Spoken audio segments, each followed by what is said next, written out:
Happy Friday, everybody. Welcome into Chicago Bears Now. I am Harrison Graham, and the Bears have received a double dose of good news as we get ready for our weekend. Let's start with this. Dianna Russini reporting this morning that the Micah Parsons Cowboys relationship has deteriorated to the point where the star pass rusher is considering drastic measures which could include a trade request or even a declaration that he is severing his relationship with the team, per multiple league sources familiar with the situation. The two sides remain far apart heading into the second week of training camp and are not currently negotiating. So that's a bit of a bombshell. Russini has more here of her reporting. She says, among the key issues, Parsons negotiated directly with Jerry Jones over multiple days in the spring, and the team believed it had a deal, multiple league sources said. When Parsons' agent pushed back and attempted to negotiate further, the Cowboys declined to engage with him and told the star pass rusher to honor the agreement he had made.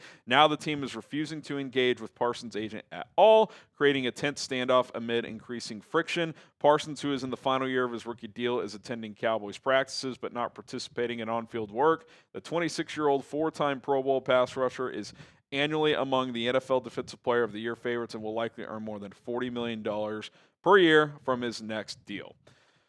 So this is a bit of a bombshell as we head into the weekend. Friday news dump, if you will. Look, this has been heading south in recent days. Schefter a couple of days ago, and I covered this on 4 Verts, said that they were closer to a deal in the spring than they are now. And now we're kind of getting the breadcrumbs that Parsons initially was the one negotiating, and now his agent, David Mulugeta, who, if you guys know, Deshaun Watson's agent, a lot of other big-name hitters, he does not take a discount. He is probably the best negotiating agent in the business.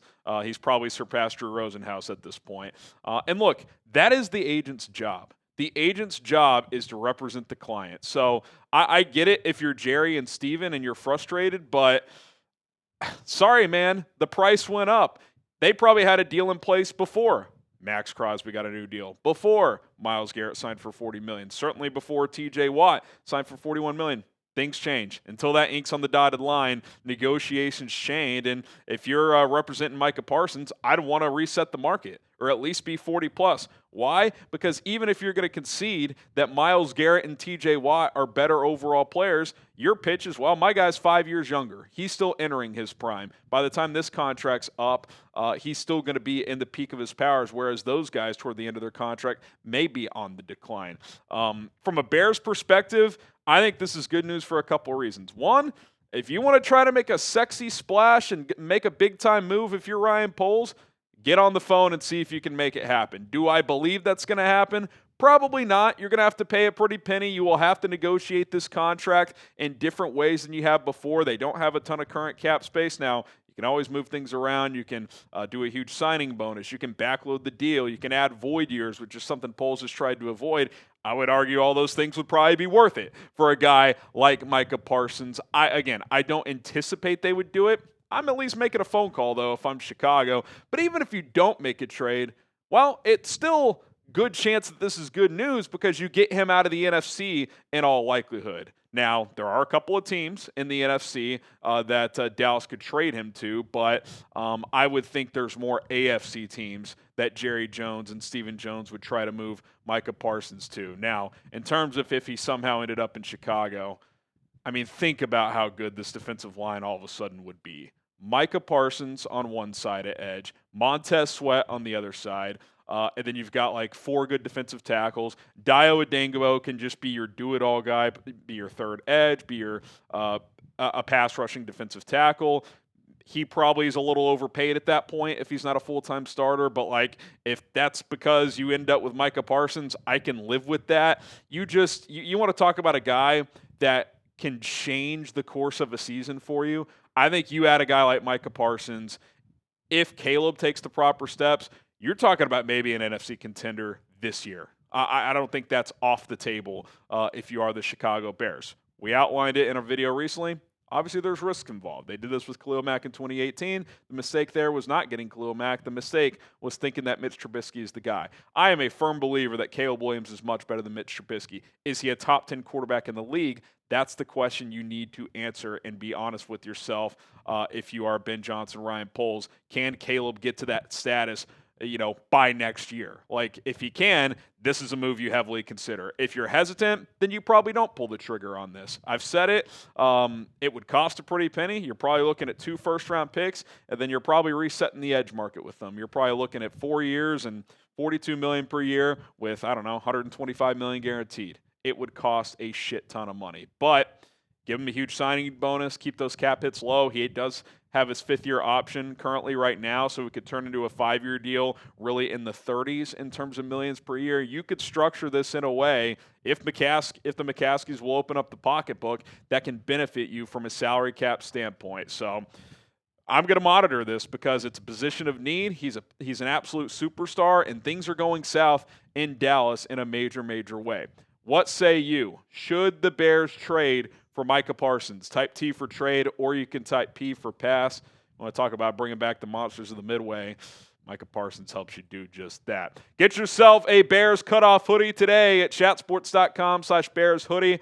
40% off. They were $55. Now they're $33. Check them out right now. Links in the comments and description. chatsports.com/Bears hoodie. How about some more good news? Terry McLaurin. He has officially requested a trade from the Washington Commanders. This coming down the news cycle last night. And there's only one team, one realistic-ish team that he could end up with where it would make this bad news for the Chicago Bears, and we'll tell you who that team is here in a little bit. But I think in all likelihood this would be pretty damn good news. Number one, Washington is a team that you potentially are going to have to go through for years to come in the NFC. Jaden Daniels and company, assuming Jaden is that guy, they're going to be around for a while, and Terry McLaurin is his clear top weapon. I've said it, and I'll say it again. I don't care that reports out of training camp are good around Deebo Samuel. If he and 36-year-old Zach Ertz are your top options, that lowers the ceiling of that offense pretty substantially, in my opinion. Like, that would not make Jaden a happy camper if they had to trade Terry McLaurin. So that's number one. Number two, I think the teams that make the most sense for trading for a receiver like this are in the AFC. We'll examine some of those teams in a moment. And obviously, if you're the Bears and you're in the NFC, you only play one AFC division per year. So this is a guy you wouldn't have to worry about. Not only does it damage a team that you have to compete with for years to come in the NFC, it's a guy you would rarely face in the regular season out in the AFC. And just for this year, and this also applies to Micah Parsons, the Bears play the Cowboys in Week 3. The Bears play in Washington in Week 6 in what could be a pivotal game in a wild card scenario. In terms of potential tiebreakers at the end of the season.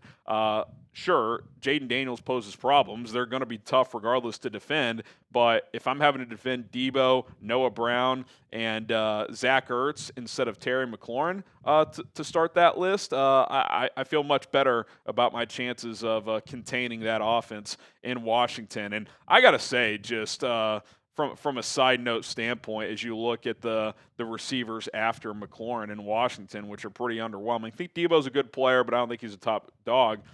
I think this is pretty insane by the Commanders to not find a way to get this done. And look, I would still guess this one probably does get done because, again, McLaurin just has the leverage here, in my opinion.